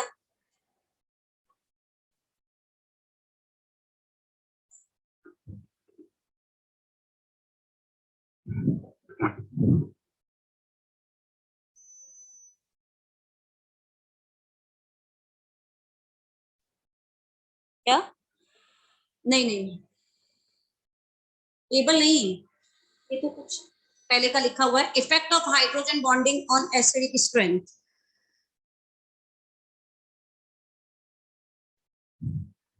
Effect of hydrogen bonding on acidic strength. देखो बेटा, इसको समझने के लिए मैं एक एग्जांपल बनाती हूँ पहले। ऑर्थो नाइट्रोफिनॉल, और एक मान लेते हैं पैरा नाइट्रोफिनॉल, ठीक है। हाइड्रोजन बॉन्डिंग को SI हाइड्रोजन बॉन्डिंग कोई ऑर्थो इफेक्ट से स्ट्रॉन्ग इफेक्ट नहीं है, सबसे पहले तो एसिडिक स्ट्रेंथ देखने में सबसे डोमिनेंट इफेक्ट कौन सा होता है? ऑर्थो, एसआईआर नहीं लग रहा हो तो मीजोमेरिक के बाद कौन सा देखना है? एचसी। आई इफेक्ट के अप्रोक्सीमेट स्ट्रेंथ वाला होता है हाइड्रोजन बॉन्डिंग, यानी जब अपन आई इफेक्ट देखने लगते हैं उससे जस्ट पहले अपन चाहें तो कौन सा इफेक्ट देख सकते हैं? Hydrogen bonding. जिन मॉलिक्यूल में ऑर्थो इफेक्ट लगता है, एसआईआर इफेक्ट, वहां तो हाइड्रोजन बॉन्डिंग काम का ही नहीं, क्योंकि वो तो परपेंडिकुलर हो गया। तो जिन मॉलिक्यूल, अभी तक मैंने इतने एग्जांपल करा है, हाइड्रोजन बॉन्डिंग क्यों नहीं बोला? जहां एसआईआर लग रहा है वहां हाइड्रोजन बॉन्डिंग काम का ही नहीं। तो सबसे पहले तो चेक करो क्या इसमें एसआईआर इफेक्ट है। इन दोनों में से किसी में एसआईआर इफेक्ट तो नहीं है, ठीक है, तो इसका ना हाइड्रोजन बॉन्डिंग लग सकता है, पर अभी भी हाइड्रोजन बॉन्डिंग कंसेप्ट नहीं है। पहले बताओ ये NO2 इस फिनॉल पे कौन सा इफेक्ट लगा रहा है? -M। ये NO2 भी क्या लगा रहा है? -M, और ब्रैकेट में लगा देती हूँ इक्वल। इस इक्वल का मतलब क्या है? हम सभी पढ़ चुके हैं कि मीजोमेरिक इफेक्ट और एचसी इफेक्ट डिस्टेंस पे डिपेंड नहीं करता। जितना वो ऑर्थो पे लगता है उतना ही कहाँ लगेगा? पैरा पे। तो वो तो इक्वल है, एम इक्वल है, तो हमारे एचसी NO2 लगाता ही नहीं है। तो सबसे पहले सीक्वेंस अभी तक वही है। पहले देखो एसआईआर नहीं लग रहा, फिर देखा एम वो भी इक्वल है, एचसी ये लगाता नहीं है।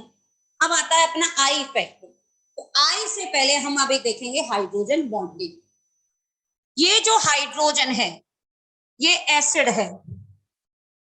एसिड में ये हाइड्रोजन जिसको हमें प्रोटॉन के फॉर्म में निकालना है, वो हाइड्रोजन उस एडजेसेंट ग्रुप के साथ हाइड्रोजन बॉन्डिंग से अट्रैक्टेड हो रखा है और एक चिलेटेड रिंग बना के स्टेबल है। अभी ये स्टेबल है, चिलेटेड रिंग बना रखी है 6 मेंबर, बढ़िया खुश है।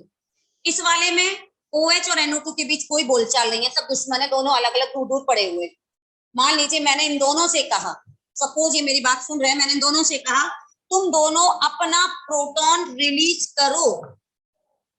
ये तो बेचारे दोनों दूर दूर है, इनमें बातचीत हो ही नहीं रही। अलर्ट हो गए, जैसे मैंने कमांड दिया तुरंत अपना प्रोटॉन निकाल देगा।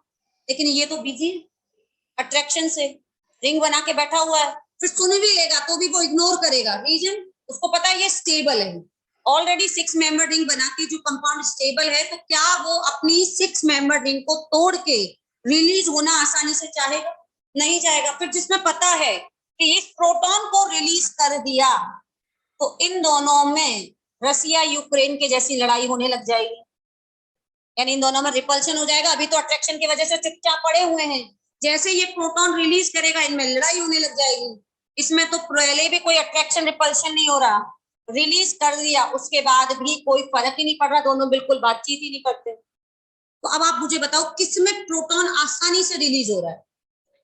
इसमें प्रोटॉन आसानी से रिलीज क्यों नहीं हो पाया? क्योंकि एसिड के अंदर हाइड्रोजन बॉन्डिंग हो रही थी, और यदि एसिड उस प्रोटॉन को निकाल देता है तो कॉन्जुगेट बेस में क्या हो रहा है? रिपल्शन। सिंपल सी लाइन, पहले अट्रैक्शन था जो बाद में किसमें चेंज हो रहा है? रिपल्शन में। क्या कोई भी मॉलिक्यूल या कोई भी एटम, कोई भी स्टूडेंट ये चाहेगा जो ऑलरेडी स्टेबल है, स्टेबल से रिपल्शन में जाना चाहेगा? नहीं जाना चाहेगा ना। तो यानी ये रिएक्शन आसानी से होगी नहीं, और आसानी से नहीं होगी तो इसका मतलब ये प्रोटॉन को इजीली रिलीज ही नहीं करेगा। जब प्रोटॉन रिलीज नहीं हो रहा है तो रेट ऑफ प्रोटॉन जो डीप्रोटोनेशन है वो अपने आप स्लो हो जाएगा। के कांस्टेंट क्या होगा? कम। तो बताइए इन दोनों में एसिडिक स्ट्रेंथ किसकी ज्यादा आई? Para. Reason, ortho nitrophenol is stabilised by hydrogen bonding which is not possible in conjugate base. In conjugate base repulsion present, जबकि एसिड में क्या हो रहा है? Attraction by hydrogen bonding. क्या ये एग्जांपल पहले बेटा समझ आया सभी को? अब देखिए इसको मैं कंपेयर करती हूँ 4 से। अब आपको क्वेश्चन ये तो एक समझाया था, अब मैं दे रही हूँ ortho nitro, Meta nitro, para nitro और एक नॉर्मल फिनॉल। जैसे अपन अभी तक करते आ रहे थे कंपेरिजन, वैसे ही करेंगे। अब बताइए इसमें एसिडिक स्ट्रेंथ का ऑर्डर क्या है?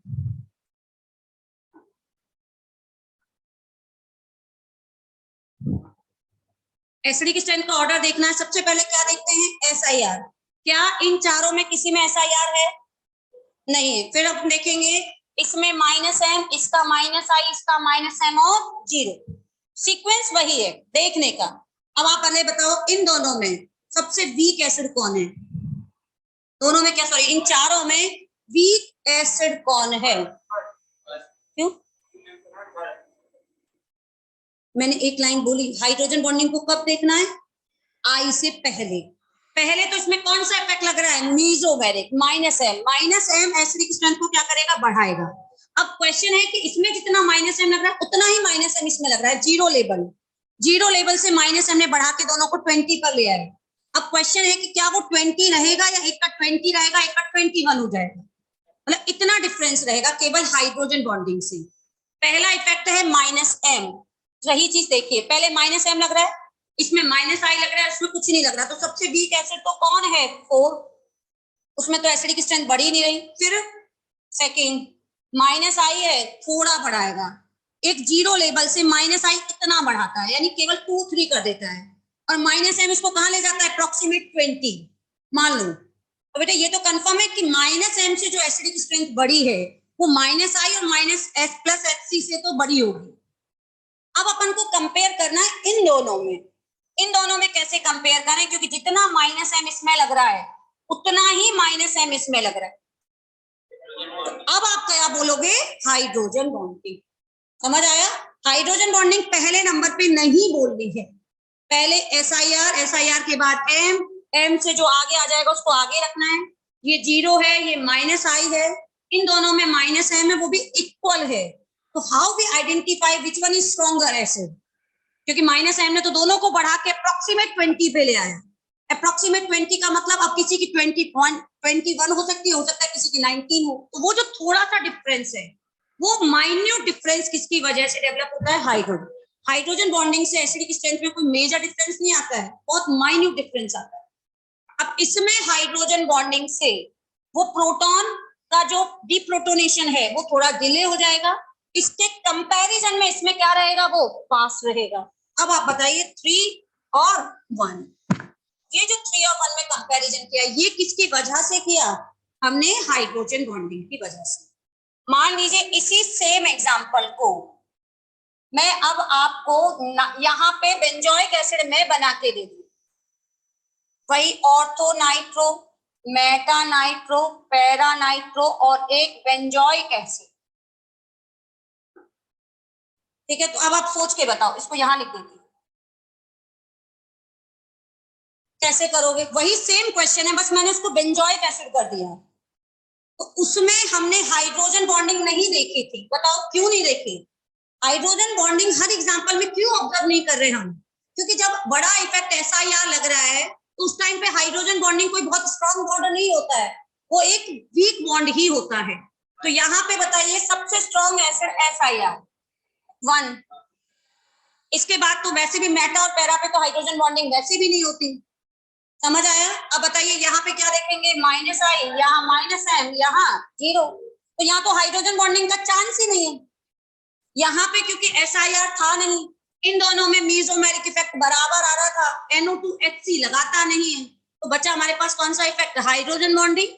सीक्वेंस बोलो 5। सबसे पहले एसआईआर के बाद एम के बाद HC, फिर हाइड्रोजन बॉन्डिंग, फिर लास्ट में वो भी नहीं हो तो आई। अब मैंने क्लोरीन का एग्जांपल करा दिया, वहां हाइड्रोजन बॉन्डिंग होती ही नहीं, सीधा अपन किस पे आ गए थे? आई पे। अब बताएं इसका ऑर्डर 3, 2, 4। क्या ये समझ आया? हाइड्रोजन बॉन्डिंग की वजह से एसिडिक स्ट्रेंथ कैसे बढ़ती है? यदि हाइड्रोजन बॉन्डिंग एसिड में है और उसके कॉन्जुगेट बेस में आने के बाद उसमें क्या हो रहा है? रिपल्शन।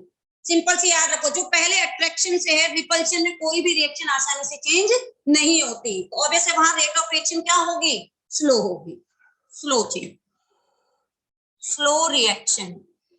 इसके कंपैरिजन में ये कैसे होगी? Fast.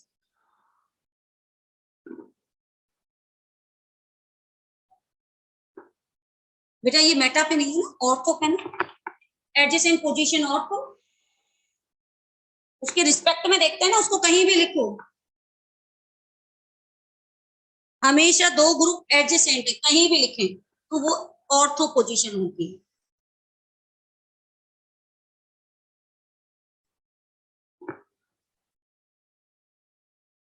Acid attraction by hydrogen bonding.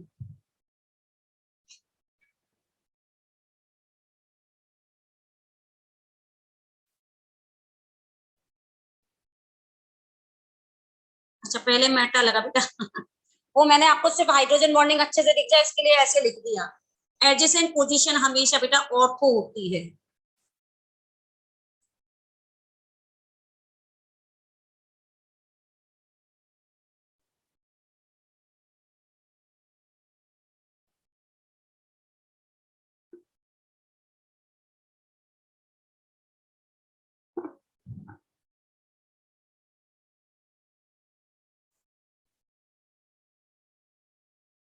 GA12 में भी क्या एसिडिक स्ट्रेंथ ये चल रहा है ना, GOC1 खत्म, कार्बोकेटाइन की स्टेबिलिटी और DPP नंबर C6, इसलिए कंफ्यूजन हो रखा है।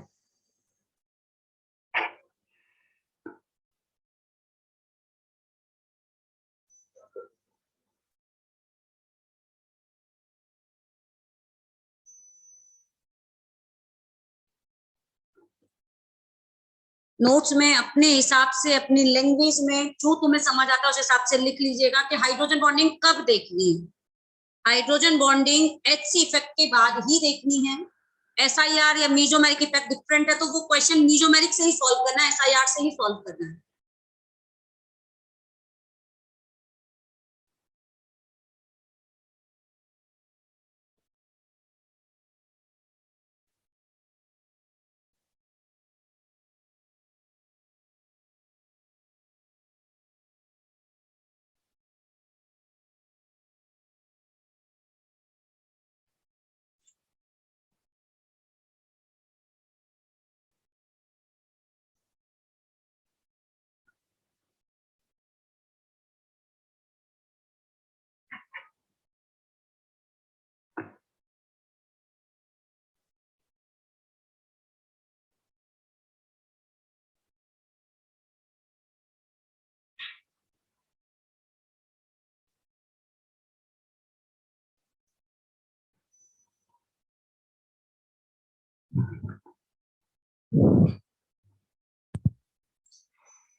आया ये समझ में?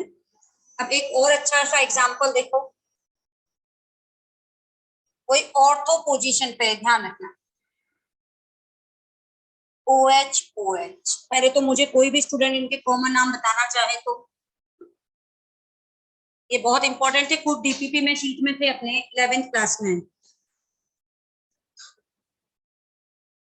जो ऑर्थो पोजीशन पे जब दो OH एक दूसरे के ऑर्थो पे होते हैं उसका नाम था कैटेकॉल, इसका मेटा भाई होता था रिसोर्सिनॉल और पैरा वाला हाइड्रोक्विनोल। ठीक है, वो एक साथ लिखाऊंगी पहले तो।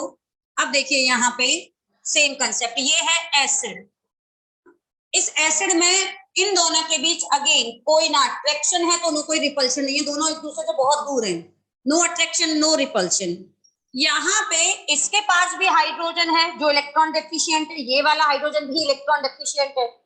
इन दोनों में आपस में कंपटीशन हो रहा है कि मैं इस ऑक्सीजन के साथ हाइड्रोजन बॉन्डिंग करूं, ये कह रहा है नहीं तूने मेरे साथ क्यों किया, मैं तेरे ऑक्सीजन के साथ हाइड्रोजन बॉन्डिंग करूंगा। दोनों आपस में लड़ रहे हैं क्योंकि दो बॉन्ड एक दूसरे को क्रॉस कर रहे हैं, तो वो इफेक्टिव हाइड्रोजन बॉन्डिंग नहीं मानी जाती है। इसमें इफेक्टिव हाइड्रोजन बॉन्डिंग नहीं हो रही, इसमें कोई अट्रैक्शन नहीं है तो कोई रिपल्शन नहीं है। एक तरह से ये क्या हाइड्रोजन बॉन्डिंग है, रिपल्सिव फोर्स, यानी दोनों एक दूसरे को क्या कर रहे हैं, रिपेल कर रहे हैं, वो बॉन्डिंग होगी नहीं। इसमें न्यूट्रल है, नो अट्रैक्शन नो रिपल्शन। अब आप सोचो इन दोनों को मैंने कहा तुम अपना प्रोटॉन दो, तो ये वही न्यूट्रल है, सुस्त राम है, आराम से स्लो स्पीड से बोलेगा ले जाओ मुझे कोई फर्क नहीं पड़ता, ले जाओ, दे देगा। इसमें आप खुद सोचो मैंने दोनों को ऑफर किया, दोनों अपना प्रोटॉन देना चाहते हो, ये बोलेगा हमें कोई लड़ाई तो हो नहीं रही है, हमें कोई ऐसा मोहब्बत भी नहीं हो रही है, लड़ाई भी नहीं हो रही है, तुम्हें ले जाना है तो ले जाओ, मत ले जाना है मत ले जाओ। प्लस स्लो न्यूट्रल आंसर है। इसको हमने ऑफर किया, तुम इन दोनों हाइड्रोजन में से किसी एक को भेजना चाहोगे? ऐसा होता है ना, कई बार घर में बच्चे लड़ाई लड़ रहे हों और ऐसे में कोई पड़ोसी आ जाए, आपके इस बच्चे को ले जाएं क्या खिलाने, तो बड़ा पेरेंट्स खुश हो गया, अरे हाँ ले जाओ इसको, 2-3 घंटे तक आने भी मत देना, कहते ना। ऐसे ही ये एक हाइड्रोजन को तुरंत निकाल देगा। क्यों निकाल देगा? जैसे ही एक हाइड्रोजन गया, अब हमारे पास कितना बच गया? एक। अब किससे लड़ेगा बेचारा? चुपचाप इफेक्टिव हाइड्रोजन बॉन्डिंग करेगा। पहले बताओ, पहले ज्यादा इफेक्टिव हाइड्रोजन बॉन्डिंग हो रही थी या अब ज्यादा इफेक्टिव हाइड्रोजन बॉन्डिंग? तो कॉन्जुगेट बेस अब ज्यादा स्टेबल है या पहले ज्यादा स्टेबल था? Now conjugate base more stable due to effective hydrogen bonding. यानी इससे पहले वाले एग्जांपल में तो क्या था? एसिड में हाइड्रोजन बॉन्डिंग हो रही थी, बेस में हो ही नहीं रही थी। यहाँ हाइड्रोजन बॉन्डिंग के चांस पहले भी हैं, बाद में भी हैं, लेकिन किसमें हाइड्रोजन बॉन्डिंग ज्यादा इफेक्टिव हो रही है? यानी अब अट्रैक्शन पहले ज्यादा था या अब ज्यादा है? पहले रिपल्शन था, अब अट्रैक्शन है। क्या कोई भी रिएक्शन अट्रैक्शन से रिपल्शन से अट्रैक्शन में तेजी से कन्वर्ट होना चाहिए या स्लो स्पीड से कन्वर्ट होना चाहिए? इस बार ये फास्ट है, इसके कंपैरिजन में ये कैसा है? स्लो। इस बार बताओ एसिडिक स्ट्रेंथ किसकी ज्यादा होगी, ऑर्थो वाले की या पैरा वाले की? आया बेटा ये चीज समझ में? हाइड्रोजन बॉन्डिंग कैसे देखोगे? हाइड्रोजन बॉन्डिंग एसिड में हो रही है, कॉन्जुगेट बेस में नहीं हो रही। इसका मतलब वो एसिड कॉन्जुगेट बेस में इजीली कन्वर्ट होना ही नहीं चाहता। Effective hydrogen bonding conjugate base में हो रही है तो इमीडिएटली वो कन्वर्ट होना चाहता है, और कन्वर्ट होने का मतलब फास्ट स्पीड से होगा इन कंपैरिजन टू सेकेंड। क्या ये दो एग्जांपल समझ आ रहे हैं? इस तरह से इसका एसिडिक स्ट्रेंथ ऑर्थो से क्या हो गया? ज्यादा।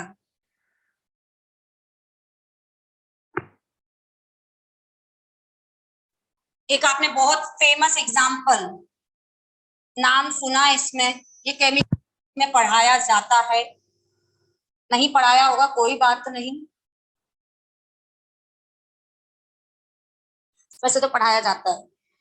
याद करो, सिस और ट्रांस एसिड थे, किसी को याद आ रहे हैं नाम? जो ये सिस ब्यूटेनोइक एसिड होता है, इसका नाम, सिस का मतलब दोनों hydrogen same side, acid same side, इसका नाम था मैलिक एसिड। अभी जो नाम लिखाया था ओम्स गैप में, ओ क्या, एम क्या था? मेलोनिक। ये क्या है? मैलिक। और इसका ये जो ट्रांसफॉर्म होता है इसका नाम था फ्यूमेरिक एसिड। याद आ रहा है कि कुछ ऐसा पढ़ा था? अब बताओ मैलिक एसिड और फ्यूमेरिक एसिड में फर्स्ट Ka1 किसका ज्यादा होगा? मतलब पहला Ka1, पहला प्रोटॉन कौन आसानी से निकालेगा, किसमें स्पीड फास्ट होगी?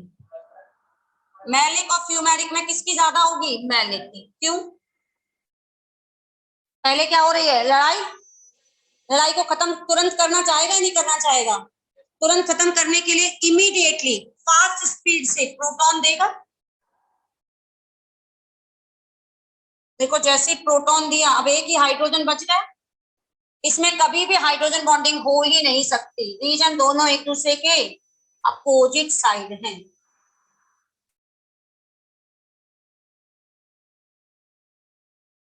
हम जब भी कंपेयर करते हैं बेटा, फर्स्ट Ka1 कंपेयर करते हैं।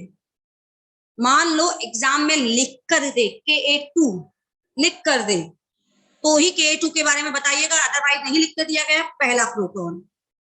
Ka2 के बारे में बताओ, यदि मैं इन दोनों में से सेकंड प्रोटॉन को भी निकालूं तो इस बार आप सेकंड प्रोटॉन को पहले कौन निकालेगा?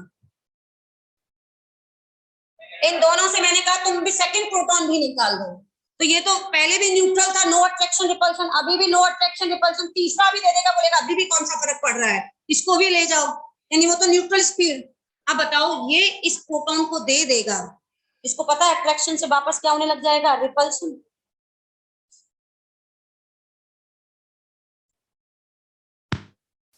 मान लो आपसे लिखकर पूछे क्वेश्चन में, तो या देखो रिपल्शन है या नहीं, माइनस माइनस, तो यदि Ka2 पूछ लिया, याद रखना पूछ लिया तो ही बताना, अदरवाइज फर्स्ट ही डिस्कस करेंगे। Maleic acid always stronger acid than fumaric acid.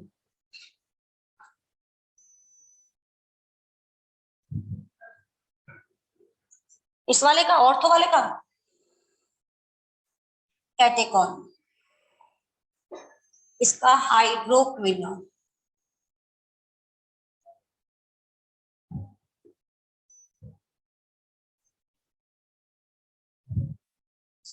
अब हमारा एसिडिक स्ट्रेंथ में केवल बचा है रिएक्शंस करवाना, लाइक कौन सी रिएक्शन फीजेबल है, कौन सी नहीं।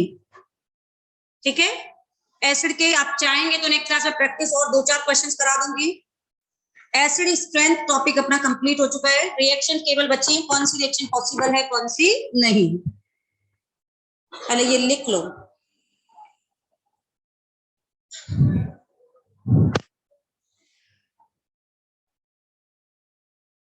होमवर्क में GOC2 में जो सेक्शन बी है एसिडिक स्ट्रेंथ वाला, वो कंप्लीट करके ले आइएगा।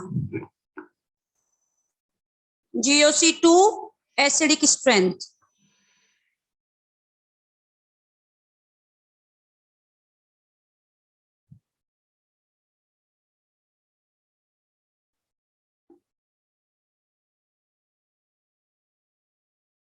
ध्रुव बेटा अब दिख रहा है?